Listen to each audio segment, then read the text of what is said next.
Assalamualaikum warahmatullahi wabarakatuh. Innal hamdalillah nahmaduhu wa nasta'inuhu wa nastaghfiruh wa na'udzu billahi min shururi anfusina wa min sayyiati a'malina. May yahdihillahu fala mudilla lahu wa may yudlil fala hadiya lahu. Asyhadu an la ilaha illallah wahdahu la syarika lahu wa asyhadu anna Muhammadan abduhu wa rasuluh sallallahu alaihi wa ala alihi wa ashabihi wa man tabi'ahum bi ihsan ila yaumiddin, amma ba'd.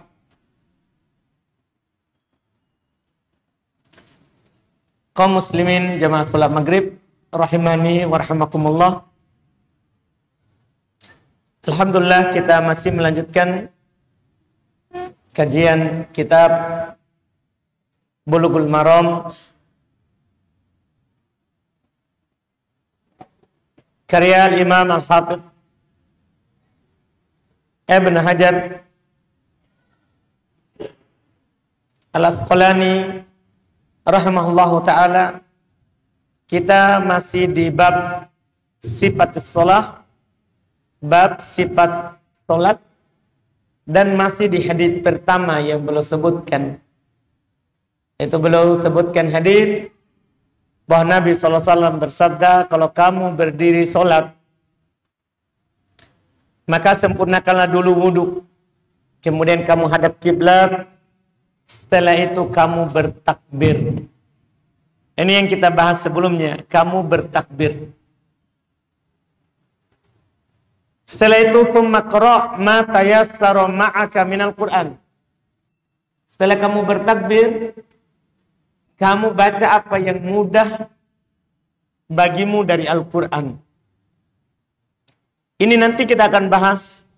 Nanti akan ada bab khusus terkait dengan iftitah, terkait dengan Al-Fatihah yang harus kita baca dalam sholat. Di sini juga Nabi tidak menyinggung doa iftitah, makanya kita tidak bahas. Sengaja kita tinggalkan dulu supaya tidak seperti berulang nanti ketika datang hadisnya. Jadi kita cuman menyebutkan apa yang disebutkan saja dulu di hadis ini. Tsummarka hatta tatma'inna raki'a, tsummarfa hatta ta'tadila qa'ima. Ini kita mau bahas dulu malam ini. Kalau masih ada waktu, maka kita lanjutkan dengan lafaz berikutnya. Kemudian kamu ruku sampai kamu tumakninah di dalam ruku. Kemudian kamu bangkit dari ruku sampai kamu lurus berdiri. Dalam lafaz Imam Muslim, dalam lafaz Ibnu Majah dengan sanad Muslim dikatakan hatta tatma'inna qa'ima, sampai juga kamu tumaknina berdirinya. Sampai juga kamu tumaknina ketika berdiri. Hadits ini mengisyaratkan pembahasan seputar ruku. Pembahasan seputar ruku. Para ulama rahimahumullah telah bersepakat berdasarkan dalil Al-Quran, demikian pula hadits Nabi SAW yang sangat banyak, bahwasannya ruku di dalam solat itu rukun solat. Saya ulangi, ruku di dalam solat itu adalah merupakan rukun solat. Rukun artinya kapan tidak dilakukan, sholatnya batal. Tidak sah. Itu kalau disebut rukun. Kalau saya nanti sebut wajib, berarti kalau tidak dilakukan, berdosa, cuma sholatnya sah. Kalau saya katakan nanti ini adalah sunnah, berarti sholatnya sah, tidak berdosa, cuma tidak dapat pahala sunnah. Itu istilah dalam pembahasan sifat sholat Nabi SAW. Jadi ini ruku di dalam solat adalah merupakan rukun solat. Tidak ada solat tanpa ruku. Allah Subhanahu wa taala berfirman dalam Al-Qur'an, Ya ayyuhalladzina amanu irka'u wasjudu. Wahai orang-orang yang beriman, rukulah dan sujudlah. Diperintahkan langsung oleh Allah. Disebutkan rukulah dan sujudlah.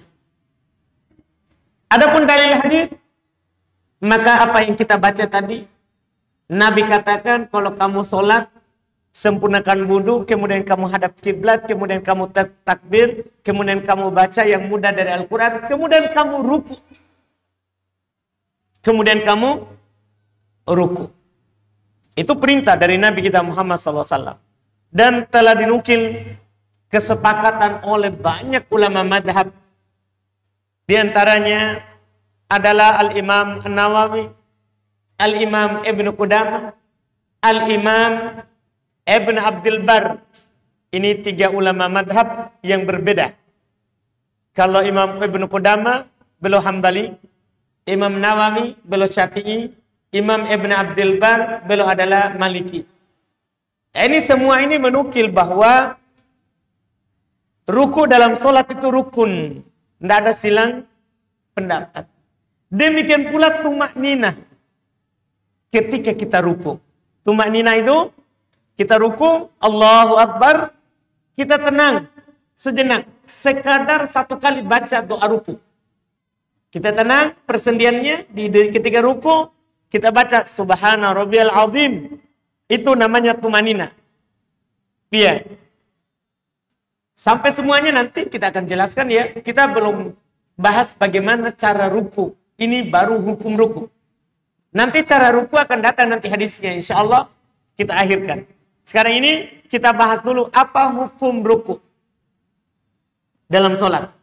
Dan apa hukum tumanina di dalamnya. Hukum tumanina juga rukun sholat. Tidak ada sholat yang sah kalau ada orang sholat itu tidak tumanina. Baru saja ruku, Allahu Akbar, sami Allahu liman hamidah. Belum tenang. Baru Allahu Akbar, sami Allahu liman hamidah. Belum lurus rukunya. Belum lurus. Demikian pula nanti mau sujud. Ketika bangkit dari ruku, baru sami Allahu liman hamidah, Allahu Akbar. Itu tidak sah sholatnya, nanti kita akan bahas. Ketika kita bahas bangkit dari ruku. Jadi tumanina juga dalam sholat rukun sholat. Kenapa, apa dalilnya? Nabi SAW bersabda, "Tsummarka hatta tatma'inna raki'a." Di hadis ini di hadapan kita. Kemudian kamu ruku'lah sampai kamu tumanina di dalam ruku. Bahkan di dalam hadis riwayat Imam Abu Daud disahihkan oleh Syekh Muqbil rahimahullahu taala dari sahabat Abu Mas'ud Al-Badri, beliau berkata Rasulullah SAW bersabda, "La tajzi'u salatun la yukimur rajulu sulbahu fiha firruku'i was-sujud." Tidak sah solat seorang yang tidak menegakkan punggungnya, meluruskan punggungnya ketika ruku dan ketika sujud. Artinya belum lurus. Nanti kita akan jelaskan bahwa ketika kita ruku, kita bersandar kuat di lutut, ya, bersandar kuat, kita kokohkan tangan ke lutut. Dan dengan seperti itu maka punggung kita akan lurus. Nabi kalau ruku tidak mengangkat kepalanya dan tidak juga merendahkan. Artinya lurus. Lurus. Dan kalau kita lakukan nanti seperti yang Nabi contohkan, maka kita pasti lurus rukunya nanti akan datang. Jadi harus lurus. Dan tumanina di situ. Dan tumanina di situ. Ini kata Nabi sallallahu alaihi wa ala alihi wasallama terkait dengan masalah tumanina ketika ruku. Kemudian setelah itu bangkit dari ruku. Kita belum bahas doa ruku, nanti akan datang. Akan datang pembahasannya. kemudian bangkit dari ruku. Kita bahas ini sekali lagi, hanya kandungan hadis yang ada saja. Supaya nanti pembahasannya tidak berulang. Tidak berulang. Kemudian kata Nabi, bangkit kamu dari ruku. Sekarang, apa hukum bangkit dari ruku?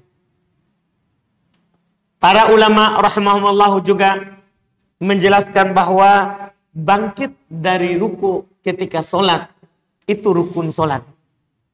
Kalau ada orang sholat, dia ruku. Dari ruku langsung sujud, tidak bangkit. Tidak bangkit. Maka sholatnya tidak sah. Karena Nabi bersabda, "Tsummarfa." Kemudian kamu bangkit. Jadi harus bangkit dari ruku. Tidak boleh dari ruku turun langsung ke sujud. Demikian pula dijelaskan oleh para ulama rahimahumullahu ta'ala, harus tumakninah. Ketika kita bangkit dari ruku, sami Allahu liman hamidah, harus tumakninah. Sudah berdiri lurus, kembali semua persendian, baru boleh sujud. Kata Nabi sallallahu alaihi wasallam, "Tsummarfa hatta tatma'inna rabi'." Kemudian kamu bangkit sampai kamu tumaknina ketika bangkit itu. Bahkan lebih jelas di hadis yang kita baca di buku, tentunya Nabi sallallahu alaihi wasallam katakan, ya dalam riwayat Imam 7, kata Nabi, "Tsummarfa hatta ta'tadila qa'ima." Kemudian kamu bangkit. Kamu bangkit dari ruku. Sampai kamu lurus berdiri. Jadi harus lurus berdiri dulu. Baru nanti turun sujud. Baru nanti turun sujud. Ini kata Nabi sallallahu alaihi wasallam. Bahkan dalam sebagian riwayat dikatakan hatta tarji'al 'idham. Sampai setiap persendian itu kembali ke tempatnya. Jadi tidak boleh masih bungkuk langsung turun sujud. Harus kembali dulu semuanya persendiannya. Tumanina, tenang. Ya, sekadar kita bacakan. Kan saat bangkit baca Sami Allahu liman hamidah. Sudah berdiri lurus kita baca Rabbana lakal hamd atau Rabbana walakal hamd atau Allahumma Rabbana walakal hamd atau Allahumma Rabbana lakal hamd. Kan ada 4 bentuk bacaannya. Jadi kita berdiri Sami Allahu liman hamidah. Kemudian baca itu doa. Sekadar itu namanya tumanina. Ketika berdiri kita baca Rabbana lakal hamd. Baru kita turun. Baru kita sujud. Siapa yang bangkit dari ruku, Sami Allahu liman hamidah, tidak tumanina ke atas, tidak berdiri lurus dan tenang, maka batal solatnya. Batal solatnya. Solat seperti itu orang hanya mendapatkan keletihan, kecapean saja. Ya, seperti kadang kalau datang Ramadan, viral itu solat yang Ramadan tarawih tercepat sedunia. Iya, mereka berbangga dengannya, bangga dengan solatnya yang batal. Berbangga dengan solatnya yang batal. Tidak usah ulang solat begitu. Allahu Akbar, Allahu Akbar, Allahu Akbar. Orang tidak sempat apa-apa. Ya, tidak sempat apa-apa. Itu solat yang batal. Tidak sah. Tidak ada tumanina dalam ruku. Tidak ada tumanina ketika bangkit dari ruku. Tidak ada lagi tumanina dalam sujud. Ini masalah yang disebutkan. Kemudian setelah itu kata Nabi sallallahu alaihi wasallam, "Tsummasjuda hatta tatma'inna sajida. Tsummarfa hatta tatma'inna jalisa. Tsummasjuda hatta tatma'inna sajida." Ini yang terakhir yang Nabi sebutkan. Kemudian kamu sujud. Jadi setelah tumanina ruku, kamu sujud. Kamu sujud. Iya, sampai kamu tumanina sujud. Adapun kalau kita bertanya, gimana cara turun sujud? Tahan dulu. Karena kita belum bahas itu caranya. Kita ini masih bahas hukumnya turun sujud. Dan sujud pertama, kemudian bangkit lagi, sujud kedua, bangkit lagi. Kita masih bahas hukumnya saja. Sabar untuk bacaannya dan cara turunnya. Kemudian kata Nabi, kamu turun sujud. Hadits ini dipakai oleh para ulama rahimahumullah bahwa di dalam solat itu sujud merupakan rukunnya solat. Tidak sah solat tanpa sujud. Demikian pula hadis ini. Karena Nabi mengatakan hatta tatma'inna sajida, sampai kamu tumakninah dalam sujud. Sampai kamu tumakninah. Nabi sendiri yang ajarkan. Sampai kamu tumakninah dalam sujud. Ini juga merupakan rukun dalam solat. Seorang sujud harus tumakninah. Seorang sujud harus tumakninah. Dan perlu kita ketahui, ya tumakninah di dalam sujud itu tidak ada yang berpendapat tidak disyariatkan atau tidak rukun kecuali Abu Hanifah. Makanya yang aneh, orang yang mengaku madhab Syafi'iyah seperti kita di Indonesia ini malah tidak tumakninah dalam sujud. Dan pendapat Abu Hanifah itu tidak dipakai oleh para ulama. Kenapa tidak dipakai? Menyelisih hadis. Ini hadis diriwayatkan oleh Imam 7. Saya sudah sebutkan sebelumnya oleh Imam 7 itu. Imam Ahmad, Bukhari, Muslim, Abu Daud, An-Nasai, Ibnu Majah, At-Tirmidzi. Imam 7 meriwayatkan, semuanya sepakat akan hadis ini. Abu Hanifah berpendapat tidak rukun. Tentunya pendapat itu sangat lemah sekali, tidak dianggap. Dikarenakan menyelisih hadis Nabi. Dikarenakan menyelisih hadis Nabi. Maka Nabi katakan, kamu tumak sujud dan kamu tumakninah. Kemudian kamu bangkit dari sujud. Ini dipakai juga oleh para ulama. Bangkit dari sujud pertama. Itu adalah merupakan rukun sujud. Tidak sah sholat kalau orang tidak bangkit dari sujud pertama. Misalnya, saya satu kali saja. Tinggal saya hitung. Anggaplah satu kali sujud 1 menit. Atau setengah menit.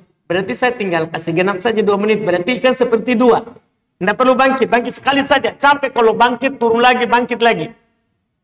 Tidak sah sholatnya. Dalam sholat, 1 rakaat harus ada 2 sujud. Dan dua-duanya harus ada tumakninah. Dua-duanya harus ada tumakninah. Kapan dalam 2 sujud itu tidak ada tumakninahnya, maka sholatnya batal. Demikian pula kalau dalam 2 sujud itu tidak tumakninah ketika bangkit dari sujud pertama dan untuk duduk antara 2 sujud, tidak tumakninah, batal sholatnya.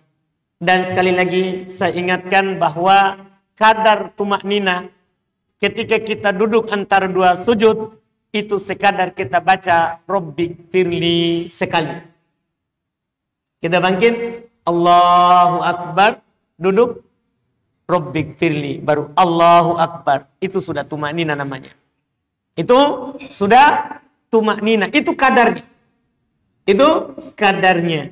Ini semua yang disebutkan dalam hadits Nabi ini, kemudian beliau berkata kepada orang itu, "Tummaf'al dzalika fi sholatika kulliha." Kamu lakukan itu pada seluruh rakaat salatmu. Ini jadi Nabi ini, beliau sallallahu alaihi wasallam mengajarkan dalam ucapan ini 1 kali saja, 1 rakaat. Adapun rakaat penuhnya semuanya, maka Nabi contohkan berupa perbuatan. Karena Nabi pernah sholat di atas mimbar. Di atas mimbar. Padahal pada dasarnya tidak boleh sholat di atas mimbar. Harus di bawah, di tanah. Tapi Nabi pernah sholat di atas mimbar. Ketika ruku, maka belum mundur ke belakang.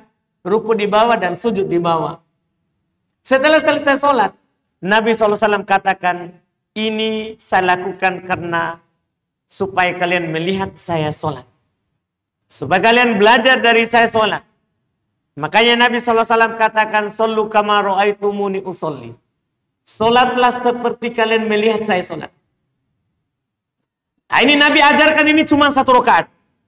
Jadi Nabi katakan, saya baca ulang supaya diingat.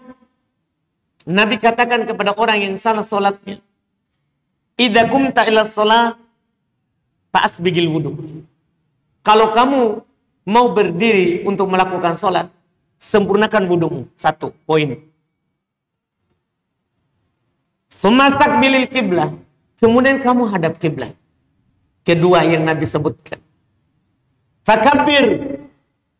Kemudian kamu bertakbirlah. Ini ketiga. Tsumma qra' ma tayassaru ma'ak minal Qur'an. Kemudian baca apa yang mudah bagi kamu dari Al-Qur'an. Ini keempat. Sumarka, kemudian kamu ruku. Ini kelima. Hatta tatma'inna raki'ah. Ini keenam. Karena ruku satu, itu dihitung satu, tumanina itu beda. Ini keenam. Sumarba, kemudian kamu bangkit dari ruku. Ini sudah ketujuh. Hatta tatadila qa'imah. Tatma'inna qa'imah. Sampai kamu tumanina ketika berdiri dari ruku. Ini ke-8. Sumasjuda, kemudian kamu sujud. Ini ke-9. Hatta tatma'inna sajida, sampai kamu tumanina dalam sujud. Ke-10. Sumarfa, kemudian kamu bangkit dari sujud pertama. Ini ke-11. Hatta tatma'inna jalisa, sampai kamu tumanina duduk. Ini ke-12. Sumasjuda, kemudian kamu sujud lagi kedua. Ini ke-13. Hatta tatma'inna sajida, sampai kamu tumanina dalam sujud kedua. Ini ke-14. Kemudian setelah itu Nabi katakan, setelah selesai dari semua ini, 14 gerakan yang belum sebutkan, 14 perbuatan, summa al-dzalika fi sholatika kulliha. Kemudian kamu lakukan seperti itu di setiap solatmu. Setiap solat kamu lakukan semua itu. Ini yang belum ajarkan kepada orang yang salah solatnya. Ini hadis yang pertama yang belum sebutkan dalam pembahasan sifat solat Nabi Muhammad SAW. Ini belum semuanya. Setelah itu beliau akan sampaikan lagi hadis yang menguraikan lebih luas lagi dan lebih jelas lagi serta lebih rinci lagi. Kita baca hadis 260. Kita baca hadis 260. Kata beliau, An Abi Humaid As-Sa'idi radhiyallahu ta'ala anhu qala ra'aitu Rasulullah sallallahu alaihi wasallam idza kabbara ja'ala yadayhi hadwa mankibai. Sekarang mulai dijelaskan gerakannya. Wa idza raka'a amkana yadayhi min rukbatai. Tsumma hasara dhahrahu wa idza raka'a rasahu istaba. Hatta ya'uda kullu faqarin makana. Fa idza sajada wa da'a yadayhi ghairu muftarishin wala qabidihima. Wastaqbala bi atrafi asabi'i rijlaihi al-qiblata. Wa idza jalasa fi rak'ataini jalasa ala rijlihi al-yusra wa nasaba al-yumna. Wa idza jalasa fi rak'atil akhirati qaddama rijlahu al-yusra wa nasaba al-ukhra. Wa qa'ada ala maq'adatihi akhrajahul Bukhari. Ini hadis riwayat Imam Al-Bukhari dan ia lebih merinci lagi apa yang telah lewat. Kata beliau dari Abu Humaid As-Sa'idi radhiyallahu taala anhu, beliau berkata, ra'aitu Rasulullah sallallahu alaihi wasallam. Saya melihat Rasulullah sallallahu alaihi wasallam idza kabbara, apabila beliau bertakbir untuk salat, yaitu mengucapkan Allahu Akbar, ja'ala yadayhi hadba mankibai, maka beliau mengangkat tangannya dan belum menjadikan kedua tangannya sejajar dengan kedua bahunya.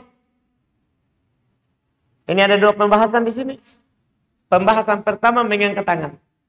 Pembahasan kedua sampai mana kita angkat. Untuk pembahasan pertama, hukum mengangkat tangan ketika takbiratul ihram. Tidak ada silang pendapat. Mengangkat tangan ketika takbiratul ihram itu hukumnya sunnah.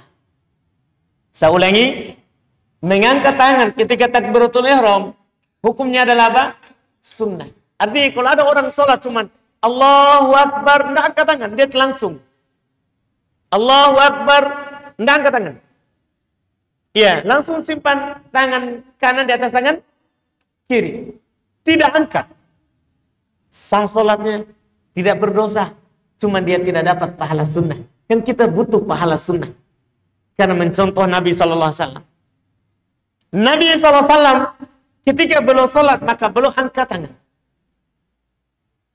Dan Nabi SAW sekaligus sebagai faedah, beliau di dalam sholat itu hanya mengangkat tangan pada 4 keadaan saja. Tidak ada tempat lain. Dalam hadis Abdullah bin Umar, riwayat Imam Al-Bukhari dan Imam Muslim, belum menyebutkan bahwa Nabi SAW mengangkat tangan dalam sholat ketika takbiratul ihram, ketika mau ruku, ketika bangkit dari ruku. Itu kan 3. Bukhari Muslim. Bukhari Muslim, ketika takbiratul ihram, belum angkat tangan. Ketika mau ruku, belum angkat tangan. Ketika bangkit dari ruku, belum angkat tangan. Dan di dalam riwayat Bukhari, masih sama dari hadits Abdullah bin Umar, bahwa Nabi juga SAW mengangkat tangan ketika bangkit dari tasyahud awal. Ini semuanya jadi 4. Takbiratul ihram, mau ruku, bangkit dari ruku, itu sudah 3. Tempat keempat adalah ketika bangkit dari tasyahud awal, belum mengangkat tangan. Dan Abdullah bin Umar radhiyallahu taala anhu belum berkata, wala yaf'alu dzalika fis sujud. Nabi tidak mengangkat tangan ketika dari sujud. Ketika bangkit dari sujud. Ada riwayat Nabi angkat tangan kullama rafa' wa khafata. Nabi angkat tangan setiap naik turun. Tapi itu riwayat yang dhaif. Itu adalah riwayat yang dhaif. Yang benarnya yang sahih Bukhari Muslim atau Bukhari saja, itu hanya 4 tempat saja. Nabi tidak lakukan di selain 4 itu. Itu tempat yang disyariatkan angkat tangan. Sekarang di takbiratul ihram. Hukumnya adalah sunnah. Sampai mana diangkat? Maka dalam masalah ini diterangkan di hadis yang ada di hadapan kita. Kata Abu Humaid As-Sa'idi, ja'ala yadayhi hadba mankibai. Nabi menjadikan kedua tangannya ini sejajar dengan kedua bahunya. Tetap di depan, tidak di samping. Tidak dikasih sejajar di samping. Bukan. Di depan. Tapi sejajar dengan bahu. Dan ini para ulama katakan kaifiat yang pertama. Ini cara pertama. Boleh diangkat sejajar dengan bahu. Boleh. Cara kedua, kaifiat kedua, datang dari Abdullah bin Umar, riwayat Bukhari Muslim juga, bahwa Nabi SAW mengangkat tangannya sejajar dengan kedua daun telinga. Sejajar ya, bukan menyentuh daun telinga seperti bahu tadi, tidak menyentuh bahu. Sejajar, tetap di depan, karena posisi telapak tangan ketika takbiratul ihram itu menghadap ke depan, tidak ke samping, tidak juga ke arah orangnya, tapi menghadap ke arah kiblat telapaknya. Iya, jadi angkat tetap di depan, sejajar dengan daun telinga. Di sebagian riwayat dikatakan adalah sampai ke ujung daun telinga. Sejajar dengan ujung daun telinga. 2 cara ini yang sah dari Nabi, yang para sahabat lihat. Melebihi itu atau kurang dari itu tidak sunnah. Cuman kalau ada orang angkat tangan saja, dia sudah lakukan sunnah. Cuman sunnah tambahannya lagi adalah sejajar dengan bahu atau sejajar dengan daun telinga.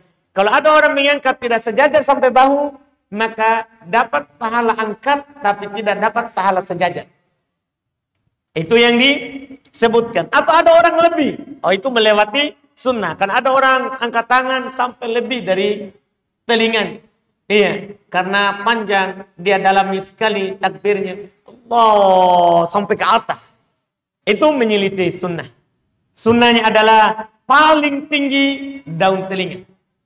Paling tinggi sekali lagi daun telinga, itu yang sah dari Nabi kita Muhammad sallallahu alaihi wasallam. Kemudian berikutnya beliau berkata, wa idza raka'a, apabila Nabi sallallahu alaihi wasallam ruku, amkana yadayhi min rukbatayhi, Maka Nabi SAW mengokohkan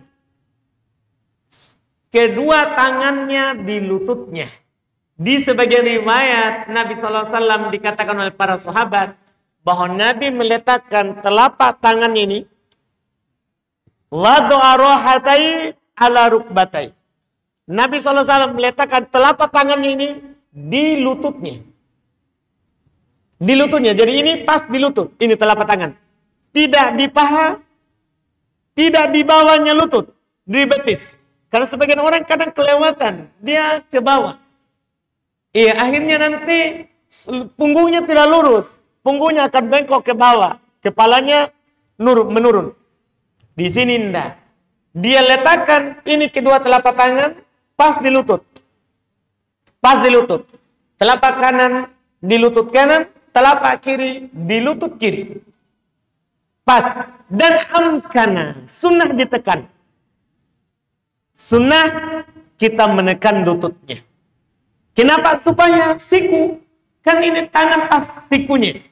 Akhirnya nanti menyebabkan punggung kita akan secara otomatis lurus. Tanpa kita periksa. Kalau kita lakukan seperti ini, maka pasti akan lurus punggungnya. Ini yang dilakukan oleh Nabi Muhammad SAW dan beliau terangkan di sini, "Tsumma hasara dhahrah." Kemudian Nabi SAW meluruskan punggungnya. Dan itu otomatis ya. Itu sekali lagi secara otomatis. Kapan kita meletakkan di paha tangannya, maka pasti kita akan naik. Kalau kita letakkan di bawahnya lutut, maka pasti kita akan turun. Tapi kalau kita letakkan pas di lutut, maka kita akan lurus. Di riwayat yang lain adalah Nabi SAW dikatakan beliau tidak mengangkat kepalanya dan tidak juga tunduk. Tidak mengangkat kepalanya dan juga tidak tunduk. Nah, setelah itu, setelah ruku yang seperti itu, maka faida rofa'a, maka beliau bangkit. Kalau beliau bangkit dari ruku, istawa. Ini dikatakan istawa. Maka beliau bangkit lurus. Meluruskan punggungnya. Sampai dikatakan oleh Abu Humaid As-Sa'idi, hatta ya'uda kullu faqarin makana. Sampai semua persendian itu kembali ke tempatnya. Jadi tadinya kan bengkok. Kita ruku. Kemudian kita bangkit. Sampai kembali semuanya ke tempatnya. Baru kita sujud. Iya, baru kita sujud. Ini yang disebutkan di hadis ini. Masih lama waktu? Atau tinggal sedikit? Masih lama? Yakin Pak? Alhamdulillah. Baik, kita lanjut. Faidah sajad. Kalau belum sujud, kan tadi sudah kita terangkan bahwa Nabi SAW turun sujud. Kalau belum sujud, wada'a yadayhi, maka Nabi akan meletakkan kedua tangannya. Dan tangan ini telapak tangan. Telapak tangan ini sunnah. Posisinya itu sejajar dengan wajah. Sebagaimana yang datang. Nabi SAW kalau sujud, maka wajahnya antara dua telapak tangannya. Nabi kalau sujud, maka wajahnya antara dua telapak tangan. Dan di sini diterangkan sunnah yang lain. Kata beliau, wada'a yadayhi ghairu muftarish. Wala qabidihima. Nabi SAW meletakkan kedua tangannya ini, itu tidak iftiras. Ini tangannya tidak tidur di lantai. Tidak seperti ini. Tidak begini. Iya, sujud. Tidak iftiras. Ini namanya iftiras. Dari depan ini sampai ke siku di lantai. Nabi kalau sujud tidak iftiras. Iya. Wala qabidihima. Dan tidak juga merapatkannya. Tidak juga merapatkannya. Ini yang disebutkan. Artinya, Nabi SAW kalau sujud, maka yang menyentuh lantai adalah hanya telapak tangan. Nanti akan datang juga hadis, bahwa Nabi SAW katakan, umirtu an asjuda ala sab'ati a'dhum. Saya diperintahkan untuk sujud, yang menyentuh tempat sujud itu hanya 7 anggota badan saja. Hanya 7, tidak ada yang lain. Kata Nabi, al-jabah wa asyara ila anfi. Jidat, belum tunjuk hidungnya. Belum bilang jidat, tapi belum tunjuk hidung. Maksudnya jidat sama hidung menyentuh lantai, itu 1. Wal yadain, ini kedua telapak tangan. Kedua telapak tangan. Wa rukbatain, kedua lutut. Wa atrofil qadamain, jari-jari kaki. Kedua kaki. Itu 7 itu yang sentuh. Yang lain tidak boleh.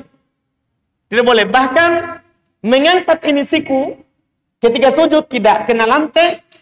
Para ulama mengatakan itu hukumnya wajib. Karena Nabi SAW contohkan dan belum larang untuk sujud dalam keadaan iftirash. Dan Nabi SAW serupakan itu adalah seperti anjing. Anjing kan kalau tidur, maka dia akan iftirash. Tangannya semuanya ke lantai. Itu kita dilarang menyerupai anjing. Jadi belum menjauhkan sikunya dari lantai. Belum jauhkan sikunya dari lantai.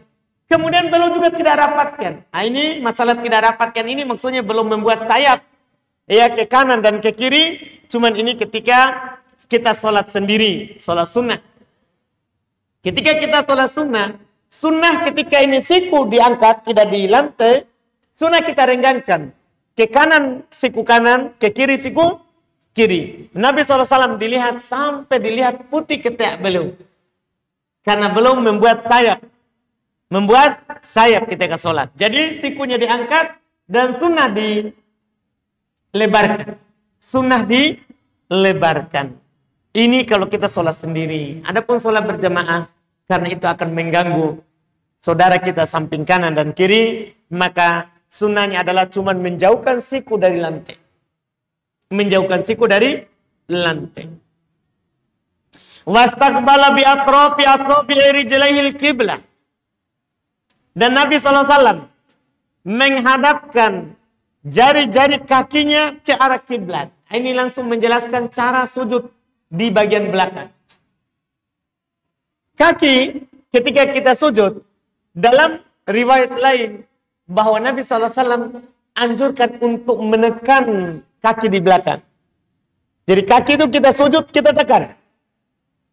Dan sunnah ketika tekan, jarinya itu menghadap ke kiblat. Jadi kalau kaki kita begini, telapak kakinya ke arah belakang sini, sunnah kita tekan ke bawah begini. Sehingga jarinya akan ke sini. Karena sunnah ini jari menghadap ke kiblat, jarinya saja. Telapak kaki kan ke belakang. Iya kan? Sunnah ditekan supaya jarinya itu menghadap ke mana? Ke kiblat. Itu yang Nabi SAW praktekkan, contohkan. Walaupun ini hukumnya sunnah ya, ditekan. Ya ditekan, diarahkan ke arah kiblat. Diarahkan ke arah kiblat. Ini yang dilihat oleh Abu Humaid dari solatnya Nabi SAW. Kemudian beliau berkata, wa idza jalasa fi raq'ataini. Ini beliau terangkan duduk Nabi SAW dalam duduk tasyahud. Nanti kita akan ulang lagi insya Allah di pembahasan tasyahud ini. Cuma kita terjemahkan saja di sini. Kalau Nabi SAW duduk di 2 rakaat pertama, maka jalasa ala rijlil yusra wa nasobal yumna. Maka Nabi SAW duduk di atas telapak kaki kiri dan menancapkan yang kanan.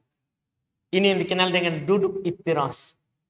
Tasyahud awal, kalau sholat itu memiliki 2 tasyahud. Tasyahud awal, maka duduknya adalah duduk iftirash. Kita tidurkan telapak kaki kiri dan kita duduk di atas telapaknya. Kemudian telapak kaki kanan ditegakkan. Telapak kaki kanan ditegakkan. Ini yang Nabi SAW lakukan. Terus kalau tasyahud akhir, Bagaimana kata beliau, wa idza jalasa fi raqatil akhirah. Apabila Nabi SAW duduk di rakaat terakhir. Karena ini solat belum terangkan yang memiliki 2 kali tasyahud. Qaddama rijlahul yusra. Maka Nabi SAW memajukan telapak kaki kirinya di bawah betisnya. Ya. Wa nasobal ukhra, dan belum menancapkan kaki kanannya. Tetap sama, cuma kaki kirinya maju di belakang, di bawah. Di bawah. Wa qa'ada ala maq'adatihi, dan Nabi duduk dengan pantatnya yang sebelah kiri. Ini yang disebut duduk apa ini? Duduk tawarruk. Duduk tasyahud akhir. Kita duduk menegakkan telapak kaki kanan dan kita masukkan di bawah betis kiri, ya, di bawah betis kanan ini telapak kaki kiri dan duduk di pantat sebelah. Duduk di pantat yang sebelah kiri. Ini duduk tasyahud akhir dan duduk iftirash, duduk tawarruk juga dalam sholat hukumnya adalah sunnah. Cara duduknya tadi, cara duduk tadi yang kita jelaskan itu hukumnya sunnah. Siapa yang sholat, dia tidak duduk tawarruk atau dia tidak duduk iftirash. Di tasyahud awal dia tidak iftirash, dia cuma tidurkan semua, dia duduk di atas 2 telapak kakinya. Banyak orang kita lihat seperti itu. Sholatnya sah. Cuman dia tidak dapat pahala sunnah. Ada orang di tasyahud akhir tidak duduk tawarruk. Dia malah duduk iftirash. Duduk iftirash. Sholatnya sah, tapi dia tidak dapat pahala sunnah.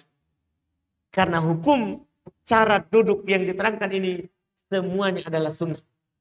Semuanya adalah sunnah. Kalau ada orang tasyahud, dia duduk bersila saja, sah sholatnya, tapi tidak mendapatkan pahala sunnah.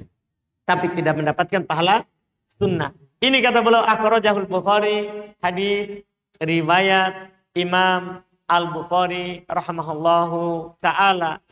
Berikutnya kita akan membaca tentang doa iftitah. Insyaallah kita ambil di pertemuan akan datang.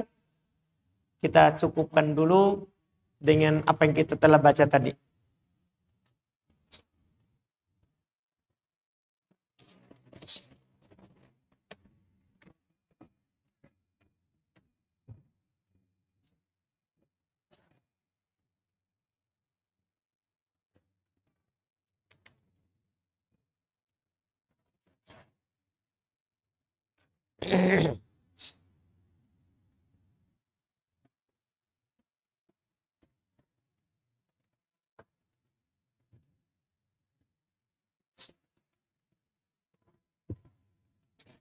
Di sini ada pertanyaan, kami bekerja di pemasangan CCTV. Tapi kami tidak memiliki stok barang. Jika ada yang memesan untuk dipasangkan CCTV, baru kami membeli barangnya. Apakah ini termasuk dalam larangan menjual barang yang belum dimiliki? Jika iya, bagaimana solusinya agar pekerjaan kami tidak melanggar? Kalau kita menjual memang ke orangnya yang ingin dipasangkan CCTV-nya, kita sudah jual. Dia mau CCTV dipasangkan. Kita bilang, iya ada barangku, saya jual harganya sekian. Padahal kita tidak punya. Kita tidak punya. Ini masuk dalam menjual apa yang kita tidak punya. Tetapi kalau ada yang pesan mau dipasangkan CCTV, iya, kita cuma katakan, bisa, saya pasangkan. Tapi barangnya saya tidak punya. Nanti saya carikan di toko sana, kalau kita mau sekian harganya di sana. Sekian harganya. Nanti saya ambilkan kalau kita mau. Dan kita katakan dengan ongkos kerja sekian. Iya, kalau kita mau saya pergi belikan. Dan saya akan pasangkan dengan harga sekian dan pemasangannya nilainya sekian. Ini boleh, kita kan jasa. Kita adalah jasa. Tidak perlu kita miliki baru kita jual. Karena di sini kita adalah jasa dari si yang ingin memasang CCTV di rumahnya atau di kantornya atau di mana saja yang disebutkan tadi. Iya, tergantung dari akad kita. Itu solusinya juga, kita kasih tahu saja, saya belum punya barangnya, kalau kita mau nanti saya carikan. Jika kita mau, dia bilang iya, carikan, maka sudah, kita bukan penjual, kita wakil dari pembeli. Kita bukan penjual, tapi kita wakil dari pembeli, maka itu hukumnya jadi boleh.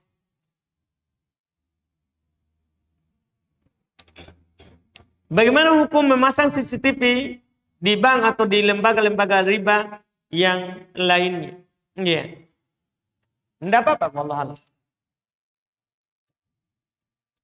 Karena kita mengambil pembayarannya, karena kita bekerja. Karena kita belikan barangnya, kita bekerja barangnya. Dan kita bukan pegawai bank. Kita bukan pegawainya bank. Kita cuma pihak yang mendapatkan orderan, ya, orang bank membeli barang kita. Itu tidak apa-apa, wallahu a'lam.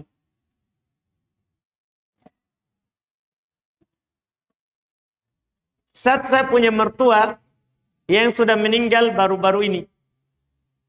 Dia belum membayar puasanya. Dia tidak puasa karena dia tidak mampu. Bagaimana cara membayar puasanya? Orang yang tidak berpuasa karena tidak mampu, apakah karena tua atau sakit yang berkepanjangan sampai dia meninggal, ya, maka yang dibayarkan adalah fidyah, bukan puasa. Yang dibayarkan adalah fidyah, bukan puasa. Jadi kita bayarkan fidyahnya sebanyak hari yang dia tidak berpuasa padanya. Kita bayarkan fidyahnya sebanyak hari yang dia tidak berpuasa padanya. Saya Ustadz kalau sholat sunnah cuman membaca Al-Fatihah, bolehkah? Boleh. Boleh orang sholat sunnah hanya membaca Al-Fatihah tanpa membaca surat setelah Al-Fatihah. Boleh. Cuman dia tentunya tidak dapat pahala sunnah karena sunnah membaca surat setelah Al-Fatihah. Sunnah membaca surat setelah Al-Fatihah.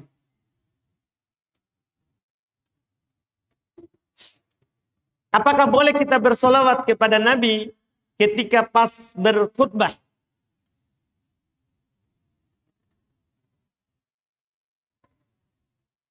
Sedangkan yang saya ketahui ketika khotib sudah naik, kita dilarang bicara.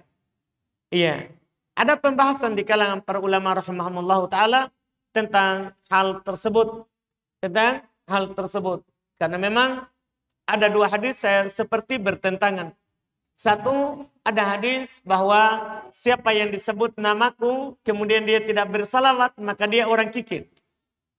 Sementara kita lagi mendengarkan khutbah, ya, ketika mendengarkan khutbah kita dilarang berbicara. Bahkan siapa yang bilang kepada saudaranya diam, maka dia telah lalai. Dia telah lalai. Dari sini para ulama diantaranya ada yang mengatakan bahwa ketika khotib sedang berkhutbah dan menyebut nama Nabi, tidak sunnah kita bersalawat. Dikarenakan kita dilarang berbicara. Kita dilarang berbicara. Ada juga yang berpendapat dia bersolawat tapi tidak perlu dia lafadzkan. Dia bersolawat tapi tidak dia perdengarkan. Dia boleh hanya menggerakkan apa? Lisannya saja. Boleh hal tersebut. Dan kalau dia juga diam, tidak ada masalah. Kalau juga dia diam, tidak ada masalahnya untuk keluar dari silang pendapat. Untuk keluar dari silang pendapat. Kebanyakan di masyarakat, bismillah, kebanyakan di masyarakat, kalau jadi imam sholat jenazah, di akhir takbir atau setelah takbir, yang keempat membaca doa dan mengangkat tangan. Apakah ini disunahkan? Tidak disunahkan. Dalam sholat jenazah, itu kita diperintahkan, dianjurkan oleh Nabi untuk membaca doa di dalam sholat. Kata Nabi SAW, "Idza shallaitum 'alal janazah fa akhlisu lahu du'a." Apabila kalian mensolati jenazah, maka ikhlaskan doa untuk. Maka ikhlaskan doa untuknya di dalam sholat. Tidak disunahkan untuk doa Iya, setelah sholat. Setelah sholat, wallahualam.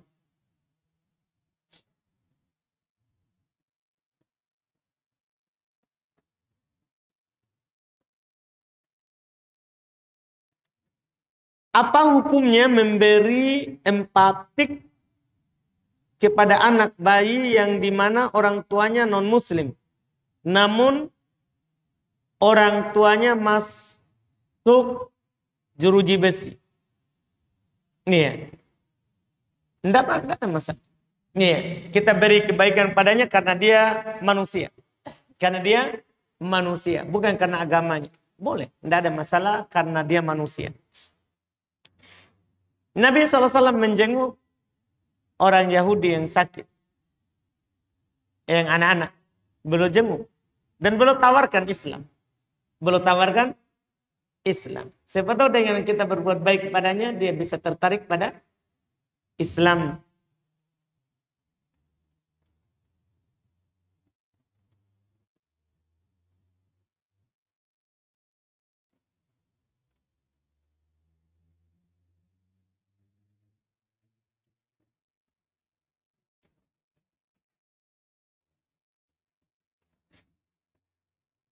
Sini katanya anak ingin umroh insya Allah. Tapi keluarga anak atau ummi anak ingin berangkatkan anak bersama adik perempuan anak supaya adik saya ada mahramnya.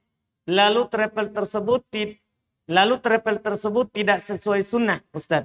Mana yang saya harus ikuti? Ikuti travel sesuai sunnah atau ikut keluarga anak? Kalau memang tidak bisa, keluarga tidak mengerti kalau ya kita ikut tidak bisa diarahkan ke travel yang sesuai sunnah, umroh saja.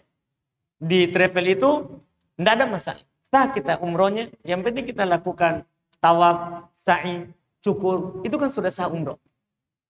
Sudah sah umroh. Kita temani mahram, menjadi mahram untuk adik perempuannya, itu lebih wajib. Itu lebih wajib. Nanti masalah di umroh, yang penting kan kita ambil mikot, kita berihram, kita tawaf 7 kali, kemudian kita sa'i dari Sofa ke Marwah, kembali lagi 7 kali, kemudian kita cukurkan sah umrohnya. Sah umrohnya. Itu kita sudah lakukan sunnah namanya. Walaupun travelnya tidak sunnah. Tidak harus. Tidak wajib orang travelnya harus iya sama Ustadz sunnah. Tidak wajib. Itu kita katakan bagus supaya kita bisa dibimbing di atas sunnah. Tapi tidak ada orang bilang kalau kamu ikut travel tidak sunnah, umrohmu tidak sah. Tidak ada bilang begitu. Kan umroh itu kalau kita berihram, ambil mikot dari Madinah, kita mulai dari Bir Ali, kemudian kita berihram sampai ke Madinah, ke Makkah, tawaf, sa'i, cukur, selesai. Sah kita umrohnya. Pakai travel apapun. Sah kita umrohnya pakai travel apapun. Jika ingin sujud, yang mana terlebih dahulu telapak tangan yang lebih dulu atau lutut yang lebih dulu. Nanti kita akan terangkan. Karena saya sudah sampaikan di pembahasan bahwa kita hanya menyinggung apa yang disinggung dulu oleh hadis. Kan sifat sholat ini kan tidak diriwayatkan oleh seorang. Tapi dari banyak sahabat kita kumpulkan menjadi sifat sholat Nabi. Ada yang melihat rukunya, ada yang melihat cara turunnya, ada yang melihat sujudnya. Kan macam-macam. Maka nanti dengan hadis-hadis yang belum sebutkan akan sempurna ini. Termasuk yang kita tanyakan. Termasuk ini yang kita tanyakan. Akan ada nanti pembahasannya insyaallah ta'ala. Jika ingin bangkit dari sujud, langsung bangkit ataukah duduk tumaknina lebih dahulu baru bangkit dari sujud. Sama juga dengan ini. Kita sabar sedikit. Ini masih panjang pembahasan sifat sholat yang kita mau bahas.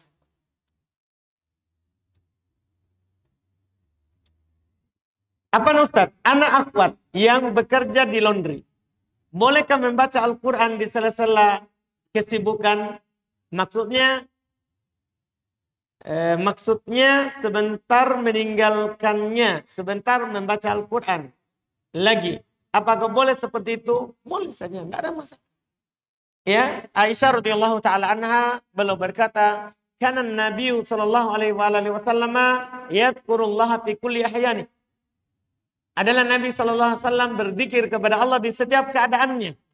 Al-Quran termasuk zikir. Bahkan itu adalah zikir yang paling utama. Boleh kita baca dimanapun. Bahkan saat kita haid pun, kita bekerja di laundry, kita haid. Boleh kita baca Quran dari hafalan. Boleh kita baca Quran dari hafalan kita. Dibolehkan. Dibolehkan. Kan dia termasuk zikir kepada Allah. Kemudian pertanyaan terakhir.